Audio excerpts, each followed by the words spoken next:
This episode is brought to you by Indeed. Stop waiting around for the perfect candidate. Instead, use Indeed sponsored jobs to find the right people with the right skills fast. It's a simple way to make sure your listing is the first candidates see. According to Indeed data, sponsored jobs have 4 times more applicants than non-sponsored jobs. So go build your dream team today with Indeed. Get a $75 sponsored job credit at Indeed.com/podcast. Terms and conditions apply. AI is incredible. It can teach you how to fry an egg and even write a poem, pirate style. Yarr! But it knows nothing about your work. Slackbot is different. It doesn't just know the facts. It knows your schedule. It can turn a brainstorm into a brief. And it doesn't need to be taught. Because Slackbot isn't just another AI. It's AI that knows your work as well as you do. Visit slack.com/meet Slackbot to learn more. The world moves fast. Your workday, even faster. Pitching products, drafting reports, analyzing data. Microsoft 365 Copilot is your AI assistant for work. Built into Word, Excel, PowerPoint, and other Microsoft 365 apps you use. Helping you quickly write, analyze, create, and summarize. So you can cut through clutter and clear a path to your best work. Learn more at Microsoft.com/M365 Copilot.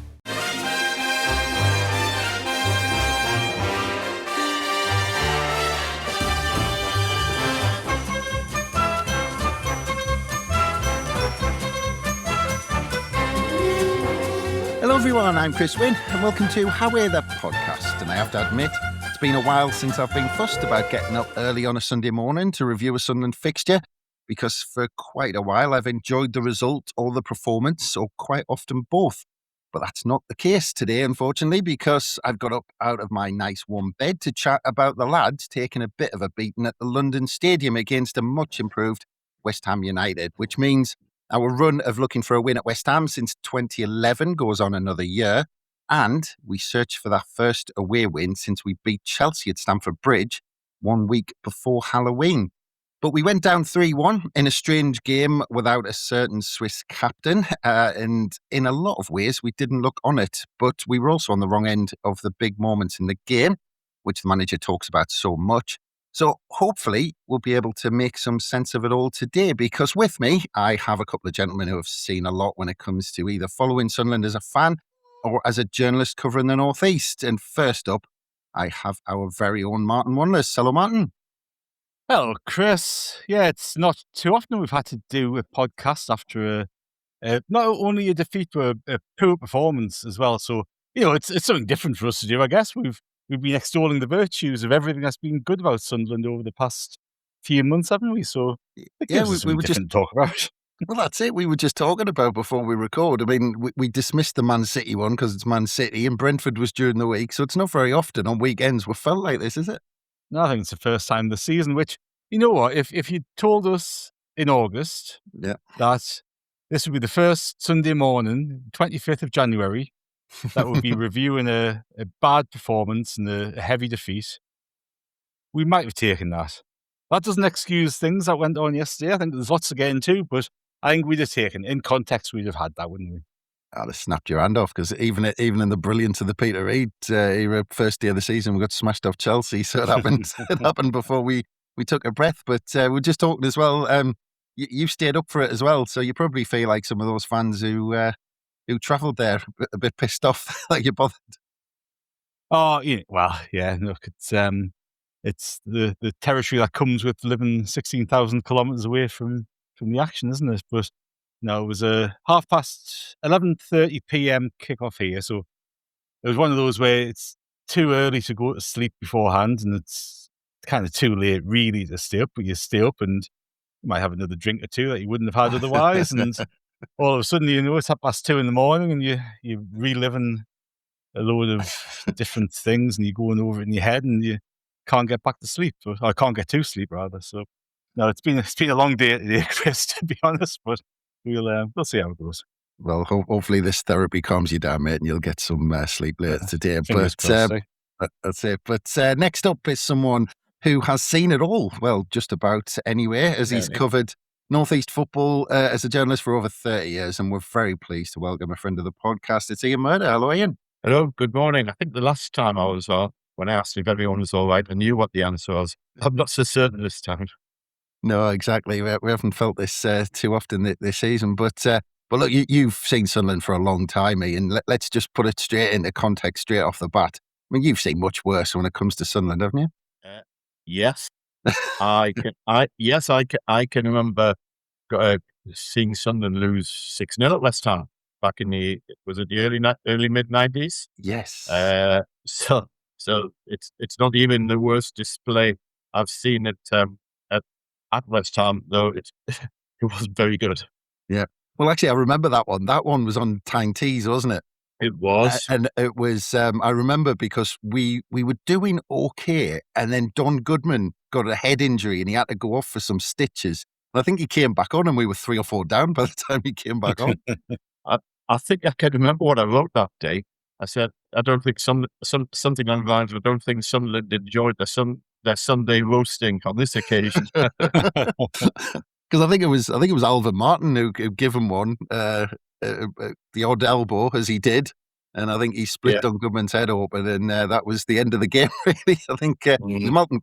She was towards the end of Malcolm Crosby's reign, wasn't it? I think it was. Yeah, one of them. But just to go straight into it, Ian, because and I give you a heads up before, to be fair, but we, as football fans, we always need someone to blame, and I'm going to point the finger at you, Ian, because you appeared on BBC Radio Newcastle during the week, and you waxed lyrical about Granit Xhaka. You said he's the most influential signing in the North East since Kevin Keegan at Newcastle in 1982, and then he goes and gets injured. Yeah, I'll stick by that. But you can actually point 2 fingers at me, because during the program I also said that I believe that in Manildo and Newcastle's Lewis Hall, this region had the two best left backs in the Premier League. I said that Hall was probably the best attacking left back in the country, and Manildo was the best defensive left back in the country. Well, on yesterday's performance, Manildo might not even be the best left back at Sunderland, let alone the Premier League. It was by some distance his least commanding performance in a Sunderland shirt, and I'm probably including the sending off there. Yeah, I mean, I don't know what you said about Trey Hume, but anyway, we'll get into that. Yeah. But just quickly, Ian, because obviously you said that. I mean, look, let's just kind of stick on that point for a second, because obviously you did say that on the radio, and I mean that's high praise. I mean, even though he didn't arrive on a helicopter on the pitch, like Kevin Keegan or status quo, that he did probably came in quietly compared to them, but I mean that's high praise, and that you did say that not necessarily the best, but in terms of influence and driving up the standards. I mean, we talk about one game without Granit Xhaka, and we'll obviously get into the ins and outs of the decisions of the manager. But is this a clear signal of just how influential he is? Well, we all knew that Sunderland were reliant on Granit Xhaka, but did we know they were over-reliant on Granit Xhaka? It certainly looked like it at times yesterday.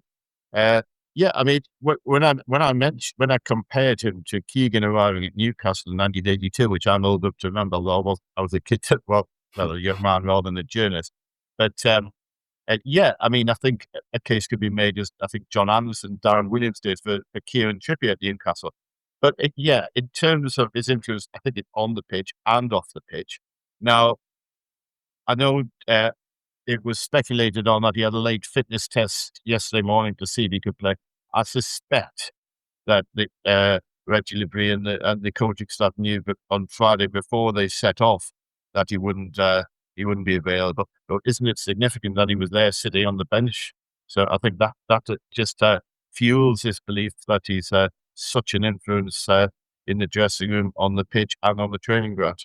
Yeah, that's it. I don't think there's many players who would threaten to take on a couple of hundred West Ham fans at once, but he did eventually. But yeah, so let's get into some of those decisions based on that, and we'll come to you, Martin, because I have to admit that when I saw the team, and the rumours were flying around in the morning that Xhaka wasn't going to be fit and he wasn't going to be in the team, I just kind of assumed, oh, well, if he's not in, the whole discussion has been about how do we get Diarra in, so that's it, problem solved. But he went for Mayenda. Yeah, it was a really strange one. And even looking at the team, when the lineup was announced, you kind of going, I'm not too sure about that. I must admit, I thought Hertrauda would come in. If Xhaka was going to be out, I thought Hertrauda would come into that defensive midfield role, because he has played that on occasion, hasn't he? When Siddiqui was away with AFCON, Hertrauda actually played that more holding role, and Xhaka was playing a bit further forward. So I actually thought that was a clear, straight swap. And I thought it was really interesting team selection. For two reasons. So one, if Xhaka had been fit, would Mayenda have come in for somebody else? Would he have come into the team? Was he looking to get more attacking options into the 11? Was he trying to take the game to West Ham early on? Because there was rumours which didn't eventuate. The West Ham fans were going to be standing outside the stadium for the first 15 minutes, have a walk in on 15 minutes. That didn't seem to happen.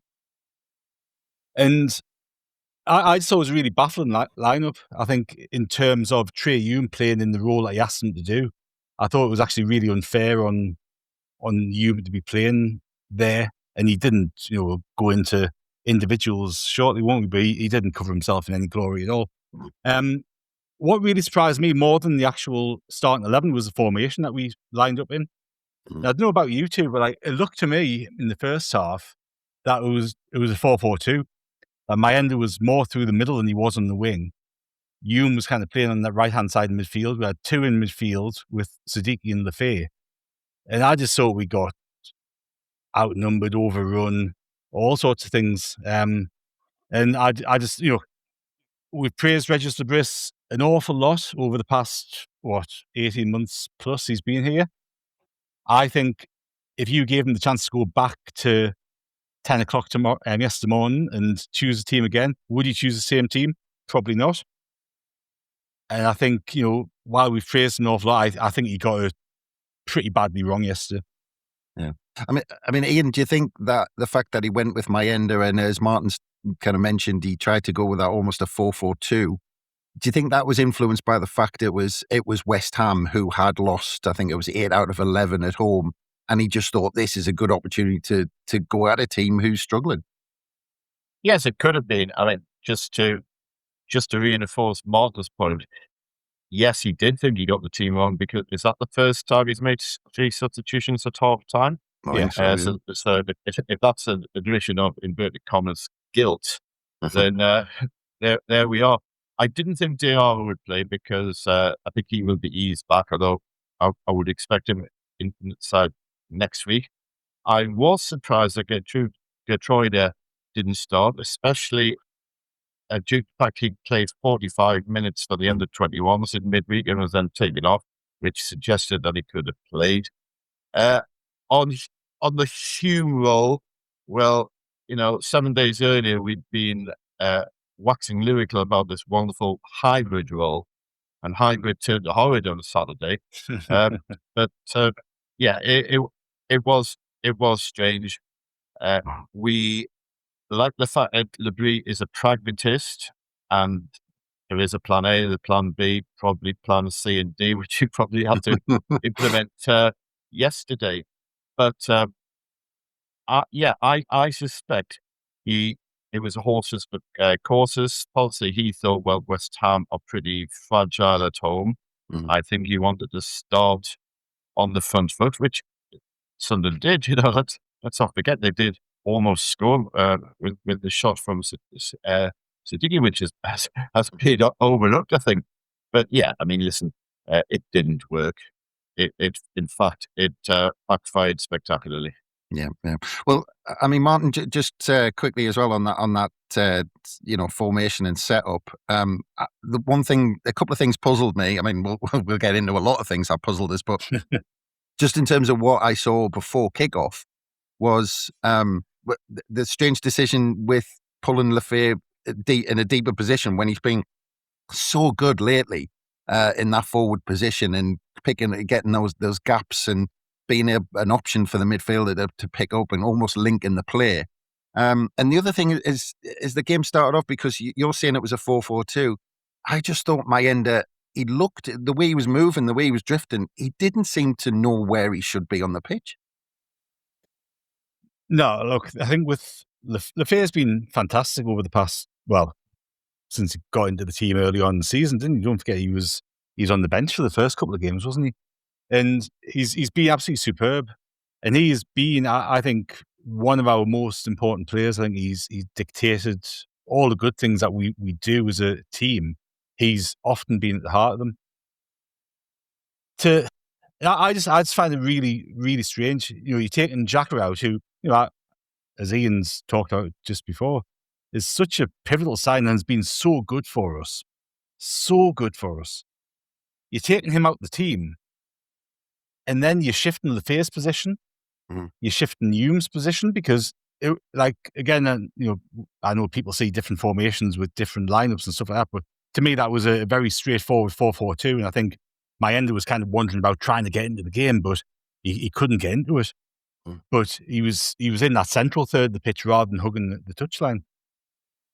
So to take Xhaka out of that midfield and then change the setup of the midfield with, Mundle on one side, who's started, one league game this season so far, Trey Hume, who is a right back on the other side of the midfield, Lefay, who's an attacker in the centre midfield alongside Siddiqui, who's just come back from AFCON. So I just thought it was a really bizarre risk to take, because you've not only had to weaken the side by taking Xhaka out, you're taking a number out, and you're playing two players out of position, if not more, because in a 4, Mundle hasn't got that maybe 10 yards further forward starting position he would have if we played the regular formation that we had. So I just thought you overcomplicated it, overthought it. And again, look, he's going to make mistakes every now and again. He hasn't made many, but I do think it was a mistake. Mayenda, look, I've been desperate for him to come in on the right-hand side during this AFCON period, because I think he's got the ability to really cause teams problems. But yesterday, playing centrally, he didn't know where he should be in relation to where Brobby's position was. I thought Brobby did excellent, by the way, yesterday. I think he was one who can actually hold his head up high and come out with a bit of credit. But Mayenda, I think he really struggled to play as a 2, because he's very rarely played as a 2 for Sunderland. I know we had a couple of games about this time last year, didn't we, where Mayenda and Wilson Isidore started up front as a 2. I remember you were calling for that. Well, I do like a 4-4-2 usually, but not yesterday. But look, I thought Mayenda kind of struggled. He struggled getting the game. He didn't really seem to know where we should be, and I just thought that first half was the performance, the structure of the team. Anyway, as Ian said, by making that triple substitution at half time, the Bris has pulled his hands up, going, "I got that wrong," because I know we'll come back to the first half, but second half we went back to that usual formation that we play, and we looked a hell of a lot better for it. Even though the dynamic of the game was different. Wasn't it? I can't remember what the score was at the time, but there was one moment in the game when Mayenda, he got the ball deep and set the circle, beat a couple of players, and then brought in Mundle, who proceeded to lose the ball just for 1 millisecond. It looks as if he had his eyes set on doing what he did against Bristol City last year, and he did link well with Mundle, there's another player I'm introducing into the conversation now, but he's got to have more than one trick to his bow. He cuts in far too much. Yeah, and I'll come back on to Mundle definitely, because one thing I wanted to raise with you, Ian, was of course, because I think we started off this season saying, right, we've got Granit Xhaka in, and at the beginning of the season we said, well, if Granit Xhaka breaks down, Dan Neil comes in, but he was completely absent from the matchday squad, and big rumours he's potentially going off to Scotland. I mean, there's smaller rumours, I think, that he might be off to Germany, but Scotland does seem favourites in terms of his location. Maybe West Ham's talked. Sorry, Chris. West Yeah. Ham's talked this morning, isn't it? Yeah, so it's all changing on the Dan Neil front. But, again, Xhaka comes out and Dan Neil's not in the matchday squad, and, you've just got to be thinking, well, that's completely it, because if there's a day when he would be involved, this would be it. Yeah, we'd suspect so. I remember having conversations back in the autumn, and even late November, we were saying, well, Don Neil will get this chance during AFCON. It's not happened. I don't think it's an outrageous statement to claim he's probably kicked his last ball for his hometown club. Yeah. And just very quickly, Ian, because I know you're a Celtic fan, would that be a good move to him if he did decide Rangers? Yeah, bloody awful move. Absolutely awful. Joining that newly formed club. It's funny. The Rangers manager, it's been very easy to dislike quite a few Rangers managers in the past, but Moore is a very likeable guy. I remember covering a game at the Riverside after Middlesbrough attacked his Sheffield Wednesday side 2 years ago.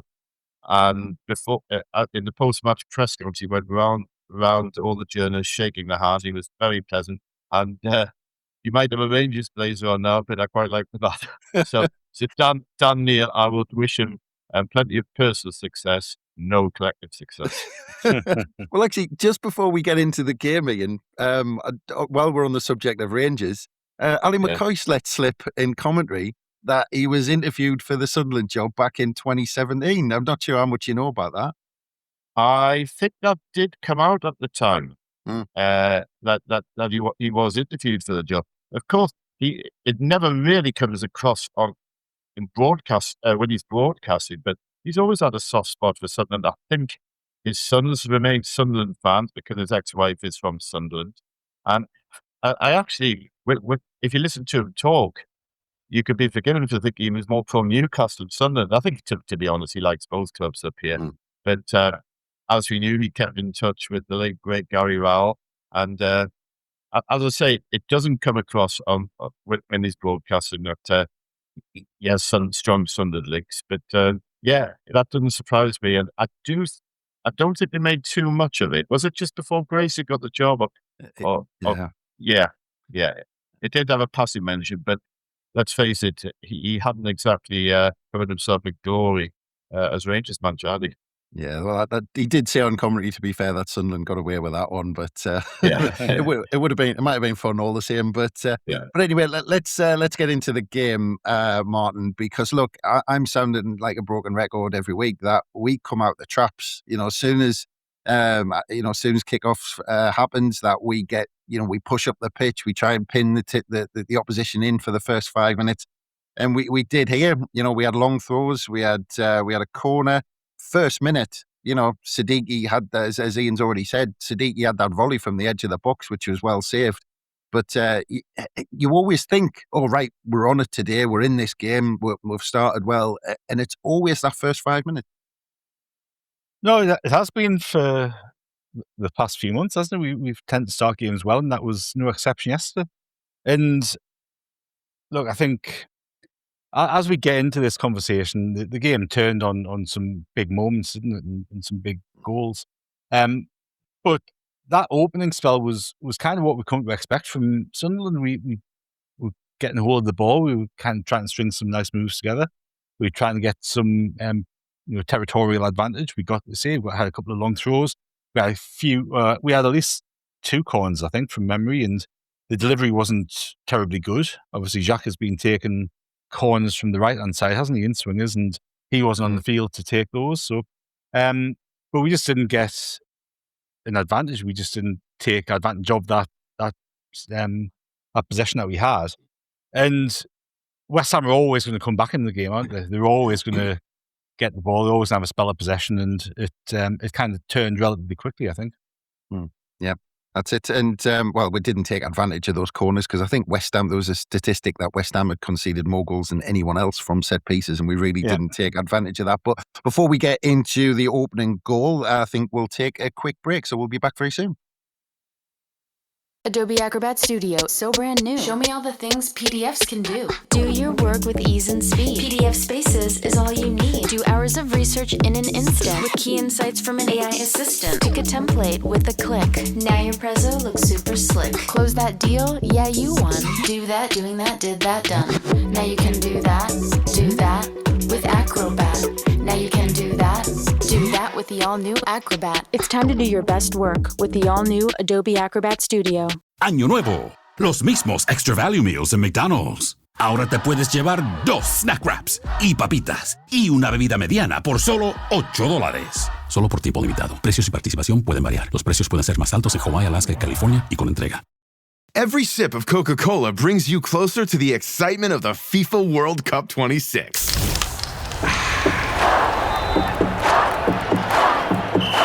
Because nothing compares to the joy. So grab a Coke and drink in the FIFA World Cup 26. No purchase necessary. 13 plus in 50 U.S. states and D.C. with a web-enabled device. Ends March 1st with 8 entry periods. Rules at cokeurl.com/soccer rules. And welcome back to How We're the Podcast. And we're just unfortunately about to get into the goals because this all kind of started a minute before. And it might have been the moment you were talking about, Ian, I'm not sure. But Sunderland had a really good break. Mayenda and Brobby played it really well. And then it went wide to Mundle and it completely broke down the move. And then a minute later, West Ham were on the attack. And then Jared Bowen beat Ronaldo, got it into the box. It was cleared. It went back out to Jared Bowen, who had far too much space, one-on-one against Ronaldo. Beat him, if we're honest, far too easily. And then he stood up the ball and, anyone on the pitch you wouldn't expect to be flying in with a header to beat the likes of Michele and Ballard and stuff in the middle was Somerville. But Michele couldn't get there. And to be fair, it was a brilliant header. And I don't think Roof's had that much chance with it. No, it was a great move. And of course, the attacking player will always have that slight advantage in that he's running onto the ball rather than be starting out Michele which was, I think he was quite flat-footed when the ball came in. Great cross, Bowen as a player. I think most football fans in the country admire him because he's faithful to West Ham. He's a good player. He never moans and groans, and he represents the club proudly. Not that Sunderland fans were thinking that at around about 1:45 yesterday. You're right. I mean, it's funny when you talk about good starts. I don't class a 5-minute spell as a good start. A good start to me is being on top after half an hour. No, I'll tend to put matches into thirds. And if you played well for the first 30 minutes, which some of them most definitely didn't, that's a good start. So yes, like you, those initial moments, those opening skirmishes, I thought, Sunderland are on it now. And clearly the game plan was to try and be on the front foot. Ironically, Siddiqui, had he caught that volley less well, it might have gone in. He struck it so well that it was too close to the keeper. But that one it wasn't even a chance. It was just a well executed shot, and it was a good save. But the goal. It's a goal that any football fan would love to see his team score. Yeah. I mean, Martin, from your point of view, because it was almost, you could see that seconds earlier how easily Bowen beat Ronaldo. And it's almost that thing where you think, well, at that point, do players switch on a little bit and go, actually, Bowen's got the better of Ronaldo? A midfielder can say, well, I'll move across. Or Mundle says, look, he's got the ball again because he had loads of space the second time when he received the ball and he just beat Ronaldo to the byline seconds earlier. So should someone not react to that? I think that's a consequence of the shape that we had in midfield, because we've seen all season long when Siddiqui's in the team and Ronaldo's at left back, and we're playing with our regular sort of setup in midfield, Siddiqui will drop over to the left to help out Ronaldo, won't he? And we always say that's the pattern of play that we have. And yesterday, Ronaldo was kind of left quite exposed. Now, I thought he had an awful game. I think he had his worst game for us. I think he was very lucky not to get sent off, which I'm sure we'll come on to shortly. But Jared Bowen's a world-class player. I think he's an absolutely fantastically good player. He's somebody who I think any Premier League fan would love to have in their side, wouldn't he? I think he's just a quality player. I think Ronaldo was actually trying to force him on the outside so he'd keep him off his left foot, but he put a great crossover, and it was a really, really good goal. And I think when you look at the the two goals that were scored from open play yesterday, they're both absolutely fantastic goals. It's not as if we've been particularly sloppy defensively or created an error that we've conceded from. The two fantastic goals. And I thought, as Ian said, absolutely great goal. And you'd love to see a team score that because it was a nice move, great cross. Somerville comes flying in with a bullet header and you're 1-0 down. And, I understand what Ian's talking about in terms of that opening spell of the game because, yes, we did start strongly for the first 5 minutes or so. West Ham quickly came back into it. But still at that stage, I think the goal shifts the momentum. I think it was really still in the balance. I don't think West Ham were necessarily fantastic up until they scored. I thought we were doing all right. I thought they were doing all right. I thought it was actually quite a close contest. But that goal immediately swings the momentum, doesn't it? And from there on in, it was a different game. Yeah. I mean, just on a point that you raised earlier, Ian, and I want to talk about Romain Mundle because, as I said, a good move broke down because of a minute before the goal. And then, Martin's making the point that in previous games, we've had Enzo Lefebvre on that left-hand side at times, or we've had others who've really supported Ronaldo and, especially Lefebvre. I mean, when Lefebvre's been on that left-hand side, he's worked tirelessly to help his fullback out. And Mundle wasn't even in the picture when the ball went out to Bowen. And you could argue, patterns of play and where was Mundle, were we on the attack and all this sort of stuff. But you were talking about him going forward earlier on and maybe just trying to cut inside all the time. Is Mundle doing enough to keep his place with this running the side that he's had lately? I think he's been a willing worker. I was quite impressed with the way he did backtrack against Crystal Palace, but the short answer is no. That's 3 starts he's had. The jury was probably out, I would imagine, 50-50 after the Palace game. He was poor yesterday. I think he was too easy to read in possession, albeit Wan-Bissaka is renowned as one of the best defensive right-backs in the game, and he is an outstanding tackler, but yeah, the ball didn't stick to Mundle anywhere near enough. Yeah, that's it. Well, a minute later, or 2 minutes later, Martin, we talk about big moments, and this could have been one of them because on around 15 minutes, I thought we had a great chance, and it was almost this where people were reacting to it, kind of almost, did that really happen? Because was it as good a chance as people thought? Because we had a long throw, and it ended up with Trey Hume at the back post with a header. And he had so much time. He almost could have brought the ball down and, tried to slot it in almost, well, I'm going to say Niall Quinn style, but not many people could do it like that. But he ended up trying to loop it over the goalkeeper into the far corner and he headed over the bar. But it was a great chance when you saw the replay. And actually, if he looks back at that, he'll think, well, I should have scored that. And his day, if it started like that, could have been so much different. Well, it could have been, couldn't it? Because obviously he was given the captain's armband in Xhaka's absence as well, which is a little bit of a surprise, but he does captain Northern Ireland, so there's obviously a lot of reasoning there. But I think, and look, I really, really, really like Trey Hume as a right back. And I think he's done fantastically well playing in that funny sort of hybrid role that we were talking about earlier, where he's part of a 5 and he's kind of pushing out on the right, but then he's dropping back. And you and I were talking to Kieran Brady about last week, weren't we, Chris, in terms of his positioning and what he enables other players to do from there. The downside with Trey Hume in the midfield or a more advanced position is, we saw it last week against Palace. He had a header in the first half that he should have scored, or certainly got on target. He had a good chance at the end of the Palace game that the keeper saved, but, he should have probably scored. And this chance yesterday was an absolute sitter, I thought. I thought it was an absolute gilt-edged chance. And, for a team that doesn't create many chances, when we create the chances, the players have to convert them as often as possible. Obviously, you're never going to get 100%, but we need to convert the chances that we do create. And the Bris teams have always been built on that, even going back to his Lorient days. His teams don't create that many chances, but they do convert at a high percentage. And I thought that was a great chance. Absolutely brilliant chance. And yeah, you're right, people didn't make too much of it. People didn't really give it a great deal of airtime, but I thought that was an absolute the fantastic chance, and he should have scored. Yeah. Well, about 5 minutes later, we had another decent chance with Ballard with a header with a fair cross that just went wide.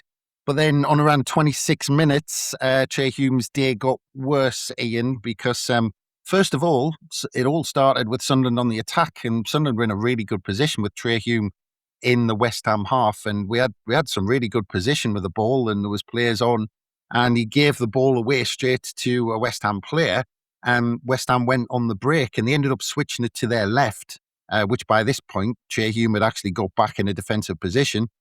They went to, I can't remember who it was who won the penalty, but he beat Che Hume, and it was almost like a lazy left leg, I think, that he put out in front of the West Ham player, who really took advantage, to be fair. He went over it, he saw the leg come out, went over it, as I suppose good players do. And the referee pointed to the spot. But it was just a bad kind of 10 minutes all around that kicked off Trey Hume's day, didn't it? Yeah, stonewall penalty. I think, any fan, when a penalty is awarded against his team, looks and thinks that's never a penalty. But then, I think once people saw the replays, they would acknowledge, that it was definitely a spot kick. Yeah, you use the right expression, a lazy leg left out there. And like most good attackers would do, they'll take advantage. It's part of the game. It's not even gamesmanship. It's just taking advantage. Yeah. Yeah, I mean, just on Trey Hume, Ian, because look, Martin's just said, I'll echo what Martin says. I love Trey Hume, one of my favourite players in the Sunderland strip, and has been for quite some time. But, he has been played in this kind of unorthodox position, and yesterday he seemed to kind of hug the touchline more than usual, which I wasn't really a fan of, I have to admit. But in terms of him playing as a out-and-out fullback, do you think that when you look at Michele and like some of his attributes, do you think Register Bris is slightly concerned about playing Che Hume as an orthodox fullback in when he's one-on-one against wingers like that in the Premier League? I think Bris likes what I would call Swiss Army knife players, players who can play in a multitude of roles. If you look, Sunderland have quite a few of them. Getroid is one, Hume's one, Mayende can play across the front line. Then Mukiele, of course, centre half or right back. So there's a few players who can do that. Now, it's very, very harsh almost to single out this one game for Hume, because that position, we've lauded in the past, how it's almost been revolutionary, how Bris has created this role. It's almost like a free role where you can drift. I think against Palace, Hume was in the box plenty of times, and I think he was on the left side sometimes. But no, it didn't work yesterday. I would suspect that he won't play that role again for the foreseeable future. We all know what Hume's greatest qualities are. He's a fine defensive player. He can tackle. My goodness, he can tackle. He's got a decent. When I say punt on him, I mean his long passing game is invariably good. Where he's probably not qualified to play in the position he has been playing is in that he's not an intricate type player. He couldn't dance his way out of tight situations in the way that Lafay could, and it just didn't work yesterday. He looked lost. Yeah. Just to get your thoughts on the penalty, Martin, and that nightmare of a 2 minutes for Trey Hume, and just on the penalty itself as well, because I thought Roofs was unlucky. Well, he was. I don't know. I think it's probably me just being with my red and white glasses on. I didn't think it was a stone wall penalty. I thought it was soft. I thought it was, on the balance of probability, it was a penalty. I thought the referee was very keen to give it. There was three angles that you looked at and you saw, Jesus, that's harsh. And there was one that you saw go, maybe it is. It would have been interesting if he hadn't given it, whether that goes to VAR and they say you should give a penalty or you need to probably ask to review it.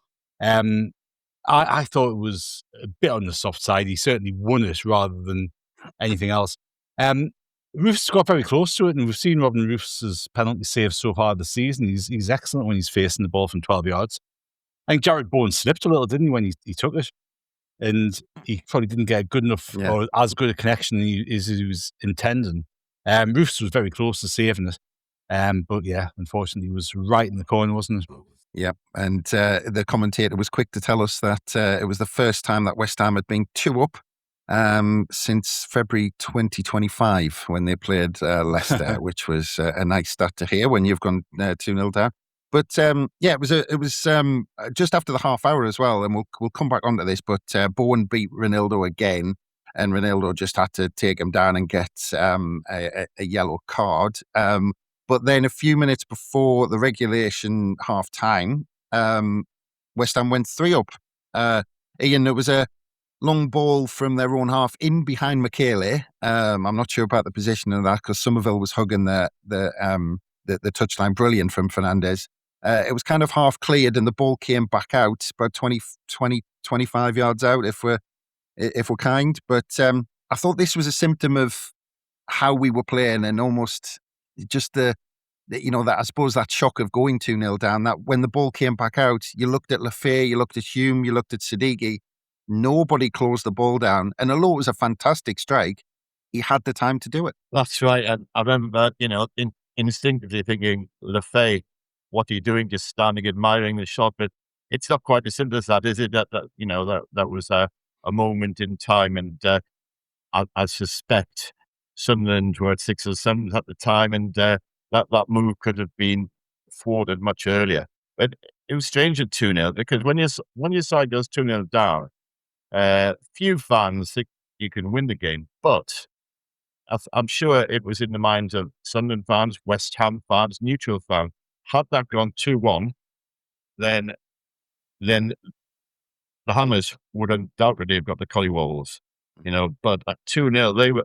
I think did they say that was the first time that a 2-goal cushion at home for even longer? Did they say 2020? Or was that maybe that might have been the 3-0 lead? That was it was the first time since July 2020 since they went 3-0 up by half time. That was against Watford. Right. Well, clearly they were in territory that they haven't experienced for a long time, and getting that third goal was just such a comfort blanket for West Ham, and. At that moment, we knew or pretty much knew game was work. Yeah. I mean, Martin, what was your take on that goal? Because I just thought again, it just seemed, we didn't get out there, we didn't push, we didn't press on Fernandes playing the ball, we didn't put any pressure on Somerville, and then when the ball came back out to Fernandes, nobody seemed to want a challenge. Lafay just kind of stuck a leg out, but again, it's one of these where you think he's still got a lot to do, and he's got to beat Roofs from that distance. Yeah, I think there's 2 phases to it, isn't it? So in the build-up to it, I thought we looked fairly sluggish. And I think at this point, as a team, we've kind of switched off. We've kind of switched off at 2-0 down after the penalty. We seem to lose our heads. And I think that was the biggest thing yesterday with Xhaka's absence. And look, from the perspective of Xhaka being out, we've been at Man City and got beat 3-0. We've played Old Trafford with Xhaka and got beat 2-0. I think that scoreline was, wasn't it? We've played at Brentford and suffered a bad defeat with Xhaka and the team. So we're not saying that Xhaka being there automatically changes everything. But I don't think we concede that third goal if he's on the field, because I think we kind of lost our heads. Our heads went down, players were all over the place, and there was nobody really taking charge of the team and pulling them together and organising and shouting at them. So you've got that aspect to it. I thought we were sluggish in the build-up to it. The actual shot itself, brilliant goal. I think it was a Man City game, wasn't it, where they scored that goal from 25, 30 yards. And my view on this goal is the same as that, where as a team we're probably thinking, go on, have a crack, because we've got him in goal and he's bloody brilliant, and it's going to have to be a fantastically good shot to beat him from there. So in some respects, you're almost kind of going, we're quite happy, we'll take our chances if you want to have a crack from there, because 98 times out of 100, it's going to either go wide, go over the bar, or the goalkeeper's going to have a relatively simple save. He caught it fantastically well. He got one in the second half, didn't he? Where he hit the bar, and it was a great, again, as a neutral or for a neutral, it would be a great goal to watch, because he caught it so well, it flew in, and that was a killer, wasn't it? Because you were 2-0 down, as Ian says, if you get a goal back, the game's completely shifted. 3-0 down before half time. As a Sunderland supporter, I'm going, it's damage limitation now, because we do not want to have a 5-0, 6-0. We've, as we talked about at the top of the programme, we've seen that storyline before at Upton Park, haven't we? So, your mind's going in that direction rather than getting a point back from the game. Well, you've already touched on it, Ian, but stoppage time of the first half, we already mentioned Ronaldo's yellow card that he got for taking down Jared Bowen when he beat him again.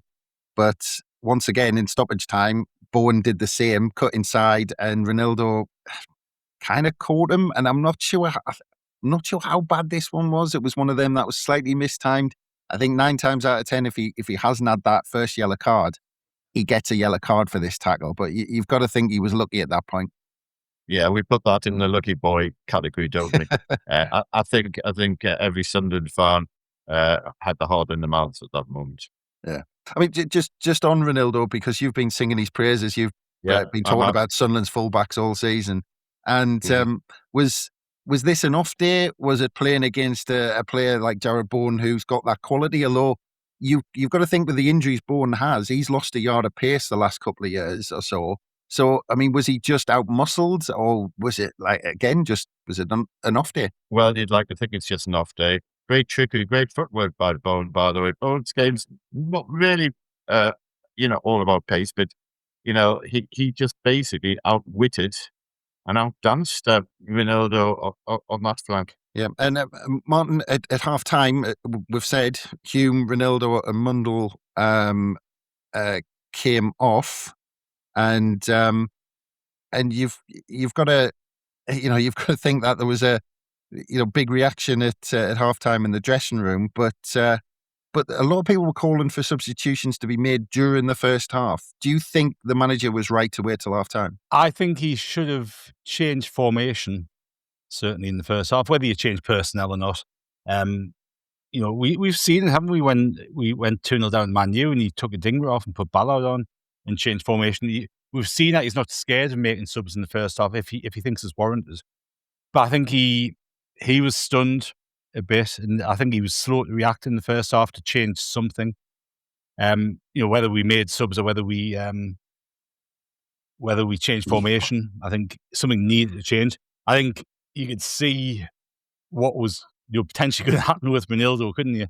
And I think a sub in the first half, if I'd been making the call, I think I probably would have chucked Sirkin on for Ronaldo. Maybe beforehand, because I thought Ronaldo was going to get a second yellow card. He seemed to be really frustrated. He wasn't playing well. He was having a tough time.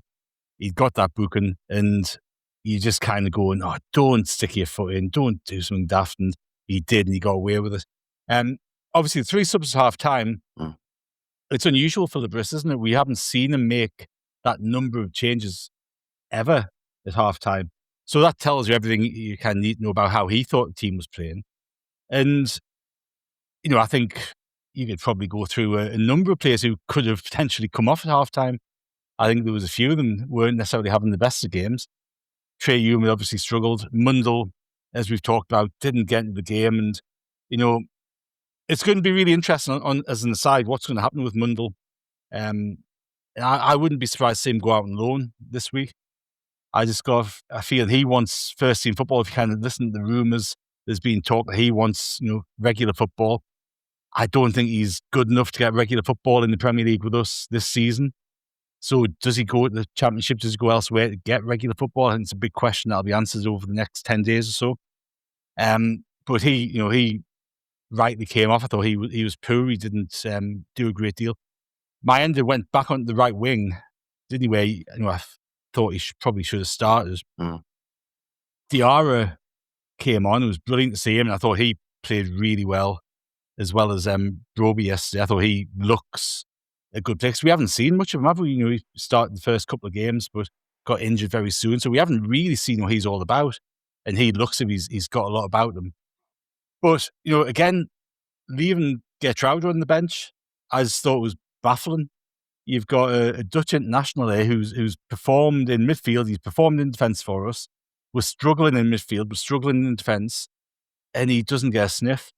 And that baffles me, I have to say. But I think the three subs, the fact that the Bris made the three subs, really tells you everything you need to know about what he thought of what he'd seen in the opening 45. You've seen a lot of managers have to make decisions like this over the years, Ian. And do you think that was just too big a statement? Let's say if he hooked Trey Hume, who he'd given the captain's armband to in the absence of Granit Xhaka, if let's say he hooked him after 35 minutes or whatever, and he has to trudge off the pitch and all this, that's just too big a statement to make as a manager. Yeah, being substituted at half-time is bad enough. Being substituted before half-time is a whiff of humiliation about it, isn't it? And let's remember the point that we all made earlier was that even at 2-0 down, when West Ham, yes, they were looking the more likely scorers, but had it gone 2-1 to Sunderland, it would have been a different game because of the home side's mental fragility, I guess. So I can understand why he did wait till half-time to make substitutions. And the baffling ignoring of Geertruida as part, I would have thought that the substitutions he did make and the players that came off would roughly have been the ones that, had you take the straw poll of Sunderland fans, they'd have made those same substitutions. So, they were the three players who I did expect to get hooked. Yeah. Well, not long after the hour, Ian, and I'll stick with you because Martin mentioned Diarra coming on, and Diarra linked with Michele down the right-hand side to give us a little bit of hope. And Mayenda at that point, actually, you looked at that move, Mayenda looked a little bit lost and frustrated because he actually kind of bailed out on the move, and Michele had to kind of carry on the overlap down that right-hand side. And Michele carried on the run, great cross, great header from Brobbey for his 5th of the season, but at that point, with 25 minutes to go, you thought, actually, we'll see how fragile this West Ham side are. Well, first of all, thank you, Michaela, because you saved my fantasy team because got a point for an assist for the second week in a row. Absolutely fantastic cross, bullet header. We all love to see those headers. It was at least as good as West Ham's opening goal, wasn't it? Again, you do like to think there is momentum, and the game, the pendulum did swing Sunderland's way, but not enough to suggest a comeback was imminent. To get your view on that goal, Martin, because like I said, I thought the Mayenda thing was a little bit interesting, where he just kind of he went offside, got frustrated, and then kind of ran back, and Diarra ran beyond him, and so did Michele. But it was a great header from Brobbey, and it kind of bodes well for the future that he's getting in those positions and he's winning those, and we're putting crosses in for him. But yeah, it was a good goal at that point and had a little bit of hope. No, it did. Look, it was a really nice move. I thought Diarra carried the ball forward really well. I think the pass that he puts through to Michele to get down the line is superb, absolutely superb. And again, that's just a little bit of an insight into what we can expect from Diarra over the next few months, isn't it? Because again, we haven't seen a great deal of him. Again, the overlap from Michele shows what he gives you when he's playing right back rather than centre half. He can bomb up that line. He can deliver well from wide areas. And Brobbey, I just think he's getting better and better each game. I think if you get the right support around him and create the chances for him, he can really add something to this team, and he is already doing so, isn't it? It took him a while to get fit, but he looks every inch the Premier League striker that we kind of need. So, look, great header, lovely goal. Just a shame it came at 3-0 down rather than at 0-0. I mean, Ian, after we got that goal back, were you surprised that actually, and it might have been about West Ham and how they dealt with it, but were you surprised that Sunderland allowed the game to go a little bit flat after that? I just don't think Sunderland were playing well enough overall to really take advantage of the goal. As I said, they had a little bit of pressure, but apart from the missed hit shot from 09, there was nothing. The West Ham goal wasn't really threatened. Yeah, well, we'll go get into the substitution first, because about 5 minutes to go, 09 was brought on for Michele, and Ian, you've seen a lot of player reactions, I imagine, down the years. But Michele really wasn't happy with Register Bris being brought off, and it looked like a couple of minutes before, it looked like he hurt his hand in a challenge, and you wonder if that's what the manager was thinking about. That's right. I thought he was carrying his wrist, and was he injured? Was there a lack of communication between player and technical area? I don't know. We've got that situation, and you haven't touched it yet, but the Xhaka situation with the fans. I'm sure a lot of Sunderland fans said if only there'd been more passion showed in the game itself than on the sidelines, Sunderland mightn't have lost the game so badly. But I mean, I think he was asked about it afterwards. I don't think we really know what Mukiele's true feelings were there. It might just have been frustration. Frustration can come out in different ways, Covered. Yeah. I mean, Martin, what was your take on that? Because to be honest, when you're 3-1 down and you're obviously going to get beat, it's almost just you don't want to add something else to it. And Mukiele did add something else to the day. Well, he did, and Xhaka did as well, didn't he? With his argument with the man holding a baby, which was just ridiculous. And I just thought it showed a collective loss of head from Mukiele, from Xhaka. Whether it's, I'm hoping it's just frustration based on the performance that they put in. I think, when you watch it, and we touched upon it, Mukiele seemed to really hurt his strapped up wrist and seemed to be in quite a lot of trouble. There's only a few minutes left. You don't want to be carrying somebody for 5 minutes while they recover from a knock or something at that stage of the game. Get somebody else on and see what happens. Because, again, I know it's, it sounds a bit daft because there was such little time left, but, if we get a goal there, which 09 nearly did, didn't he? By accident rather than by design, I suspect. But, you're going into injury time with West Ham having been 3-0 up, go back to 3-2. They're going to get so nervous. So the game there was still something there to potentially get out of the game. So, if that injury happens on 5 minutes, you kind of let him play out for a little bit. But I think you just saw get him off. He's struggling. Get somebody else on. I thought Mukiele's reaction was poor. I thought it was really poor. It didn't look good at all. And I think we'll come on to the Xhaka thing. But again, that didn't look good. And I think I just hope it was a response to what had unfolded yesterday lunchtime rather than anything else. Yeah, well, let's go straight into that Xhaka thing, Ian, because we mentioned it a couple of times, but he did seem to have a strange argument with the fans behind him. And, when you're losing like that at an away ground, I imagine every time this happens, you take some sort of stick from the crowd. And I think what happened with Mukiele then gave the West Ham fans almost a bit of a laugh, who obviously started taking the mick a little bit about that incident. And it seemed like Xhaka was then trying to be protective of Mukiele and the Sunderland bench and what happened. But is it a player's duty not to react to things like that? Because I imagine they hear things like that week after week. They do, but it's probably the first time for a long, long time that Xhaka has sat on a bench for 90 minutes. Clearly, he wouldn't have enjoyed what he was seeing with his eyes in front of him. Clearly, he didn't enjoy what he heard from what was going on behind him.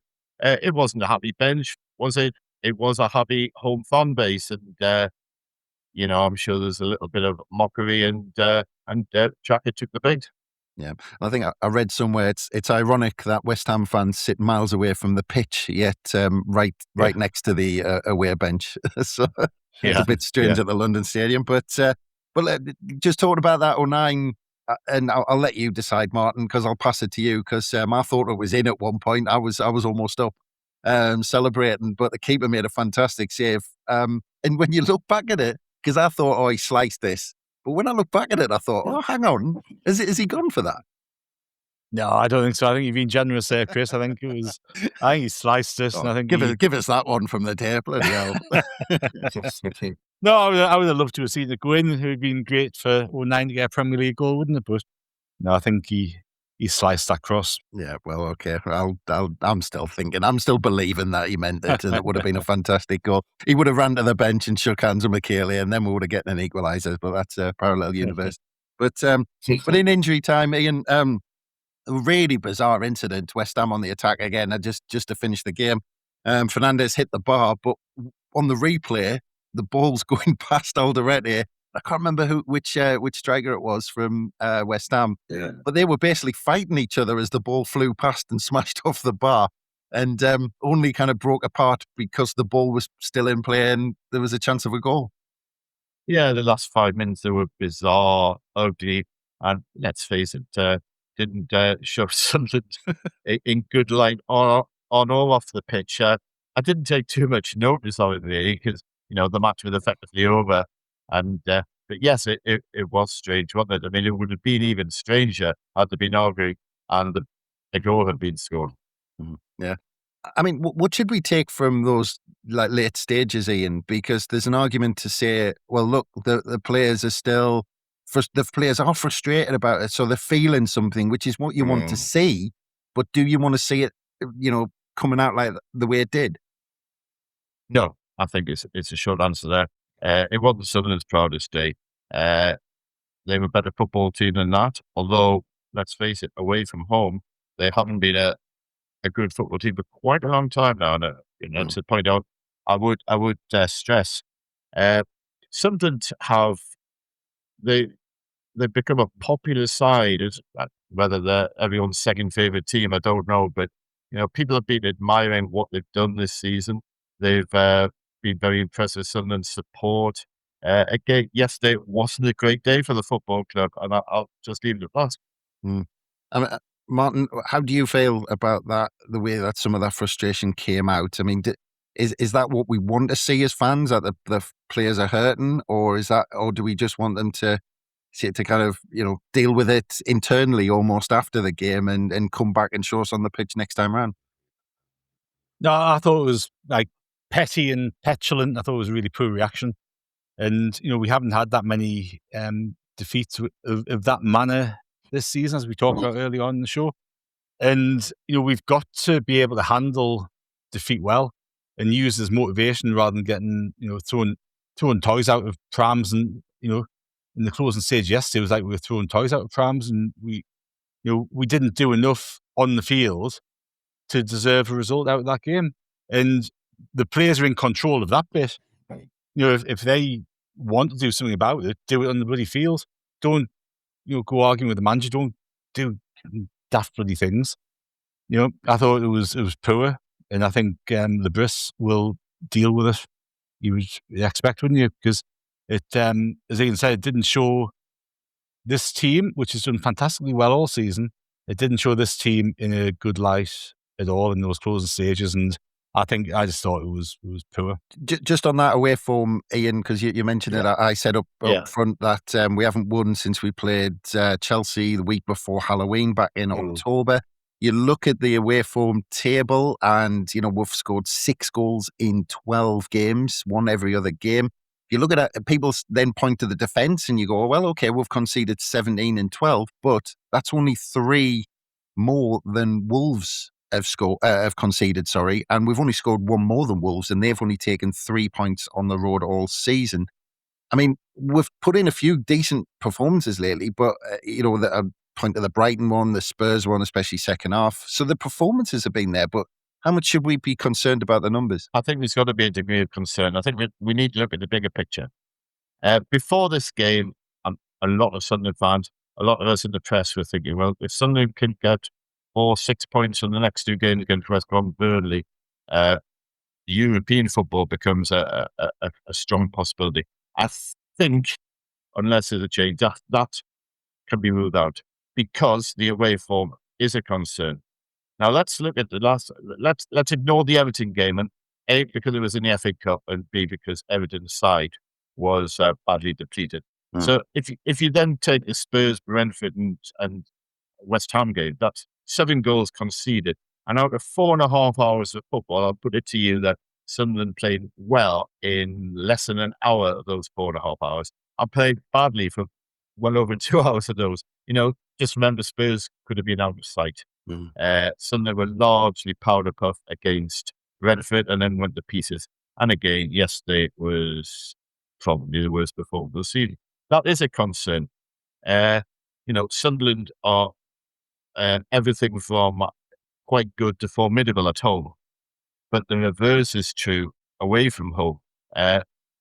They are not very good, quite frankly. And yes, they are capable of squeezing out results, but let's just put it this way: if had the two West Ham fixtures been reversed, and Sunderland had put in that performance with that result on the opening day of the season and lost 3-1, just think what everyone would be saying. Now, people are saying it now, I suppose, but, to fall back on something could quite rightly came where we're unbeaten at home, which is a magnificent achievement. And they could say, we have picked up 2 wins away from home and eked out fine draws at places like Liverpool and Brighton. But, just remember what the next away game is. It's Arsenal. And you don't want to be going to Oxford in the FA Cup with a phobia about playing away from home. Yeah, that's it. And but Martin, just to bring you in on the away form, because look, we've conceded 3 goals in 3 of the last 5 away from home, and I mentioned all those numbers to Ian. I mean, should we be that bothered if our home form's as good as it is? Yeah, look, we need to pick up more points on the road if we're going to do anything apart from just survive. The home record's been fantastic. I think quite rightly we can be proud of that. It's unlikely to continue unbeaten all season, isn't it? The odds would be firmly against that happening. So look, we need to do something away from home. We need to get better away from home. I think Bris tried something yesterday with going 4-4-2, putting Mayenda up front alongside Robbie. I think he tried to do something to change that away form, and obviously didn't work. And I think there's probably a wider thing to talk about, isn't there, away from home in terms of the attacking options that we have, because I don't think we've got enough pace up front in the wings to really counter-attack teams exceptionally well, which I think you're probably more likely to need to do away from home than at home. I think we're probably quite easy to defend against when teams are playing at home. So, the stats speak for themselves in terms of the number of goals scored, the goals that we conceded recently. And we need to do something about it. But look, Bris has shown all the way through his time in Sunderland that he loves solving problems, looking at different solutions to things. And again, he tried something yesterday to try to solve it. It didn't work, but he tried something. And the next away game, he'll try something. And it's an issue that we're going to need to resolve at some point if we've got aspirations that are any greater than survival. But look, for the rest of this season, I'm purely concentrating on getting another 7 points, 8 points, just get that 40 points target kind of surpassed, and then we can look elsewhere. But I must admit, I'm still focused on that, and any improvement that we can make, you can rest assured that the club are looking at how they make those improvements and how they improve the team. Nobody's going to be satisfied with the away form. Nobody's going to be satisfied with anything about yesterday. But we know from what's gone on over the past couple of years that there's a great group of people there who will be looking for solutions to those issues. Well, to end on a positive, Ian, because, we just need to look at the league table, sitting 10th in the table, just 3 points behind Liverpool, to be fair, who occupy a Champions League place. So we've got to put this into context. And we started off the podcast by saying this hasn't happened really for, I can't remember actually, that when we had a weekend where we felt like this. That's right. Sunderland fans, let's remember, would have taken the 16th, 17th spot back in August before the first game against West Ham. Today is very much a grim post-mortem, but again, I mentioned bigger picture on away form. Look at the bigger picture overall. Sunderland are 33 points. Well, as we know, there are 9 teams who would bite your hand off for that many points at this stage of the season. I don't think there will be panic within the camp. I don't think there will be a signing this week, for instance. But I do expect a I'd say significantly changed team next week. Not in terms of dropping 5 or 6 players, but I think there'll be very different tactics. It wouldn't surprise me that in Xhaka's absence, suddenly go back to the 5 at the back and try and eke out something. Well, Martin, Burnley at home next, and look, if we take that and let's say we do go out and beat Burnley, will have taken 6 points in 3 games, which would be 2 more points than we took in the 5 games before before that run.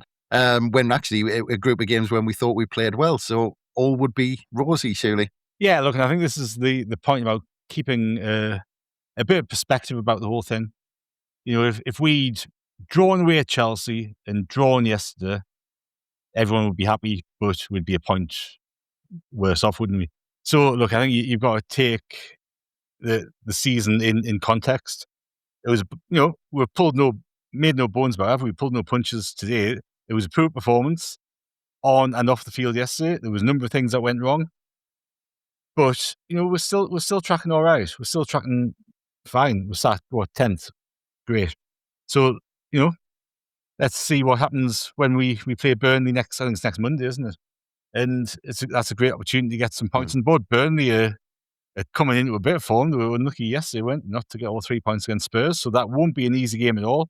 And you know, there'll be a level of expectation with that game that might have been there in the squad yesterday with the West Ham game. So it's going to be really interesting how we approach that game, how we mentally approach it, as well as sort of tactically and team selection wise. But look, we've got a good 10 days or so or 8 days to talk about that game and build up to that. But it's a really interesting fixture to bounce back from this one. Just a last thought from you, Ian, because just in case we don't catch up with you before the transfer window closes, but do you expect much business going in or out of Sunderland in the next week or so? I think there'll be more outs and ins. You know, watch the space with Dan Neil, Anthony Patterson in particular. And Arthur, bless him, I think he's moved to Lille already, hasn't he? Mm. So made very little impact at the club. Listen, never say never, and I'm sure behind the scenes they'll be working overtime until the deadline, until the window slams shut. But if I was betting one, which I am actually, I don't think there'll be a major arrival. Well, we've heard the term window slams shut a week before the deadline. We're already building up to it, aren't we? But it's brilliant. Thank you very much, gents. So just leaving it to say thank you very much, Ian. Much appreciated. A pleasure as always. Brilliant. Thanks. And thanks again, Martin, for staying awake. You did it. I did. Thank you very much, Chris. Yes, and cheers for joining us, Ian. And yeah, look, it's never fun to talk about defeat, is it? But I think we've managed to do it reasonably well, haven't we? So that's all good. Well, that's it. Still, you know, that's what I mean. Top half of the Premier League, you know, 2 points behind Man United. Well, at the time of recording, because they have yet to play. 3 points behind Liverpool in Champions League place. So I will take that. But thank you very much, gentlemen. And thanks again, everyone, for listening. Don't forget, we'll have loads more analysis on the Roker Report website. And we'll have pods every day this week, as usual, to reflect on the loss at West Ham. Maybe not so much. But we'll also look forward to the clash with Burnley and hopefully some reaction to new signings potentially and also departures as we ramp up towards the closing of the January transfer window. So look out for all of that. But from us, it's bye for now.